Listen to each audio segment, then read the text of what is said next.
Syederalun Satuan Polisi Lalu Lintas di Banda Aceh Kamis sore menggelar operasi Zebra Rencong 2017. Razia dipusatkan di 2 titik, yakni pada lajur kanan dan kiri Jalan T. Daud Bereh. Petugas menghentikan setiap kendaraan bermotor yang melintas dan meminta pengendaranya menunjukkan SIM serta dokumen terkait lainnya.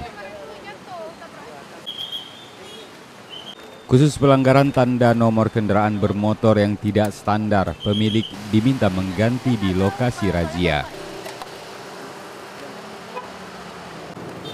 Petugas juga menindak penggunaan stiker korps tertentu yang terpasang pada kendaraan non-dinas.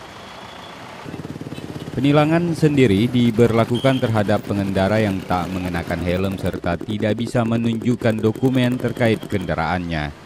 Beberapa kendaraan bahkan disita petugas.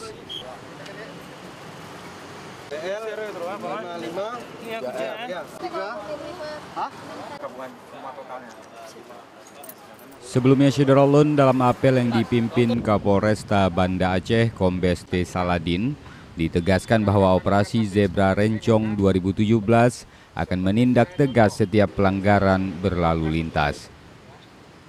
Operasi ini sendiri akan berlangsung hingga 14 November nanti.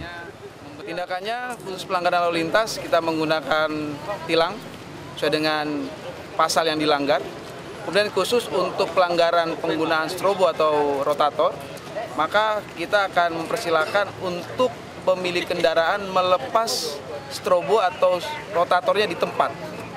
Memang untuk pelanggaran yang dominan kita melihat pada 2016, di mana pelanggaran yang kasat mata terutama helm, kemudian dengan komponen kendaraan seperti spion ataupun lampu sen yang tidak terpasang atau tidak berfungsi.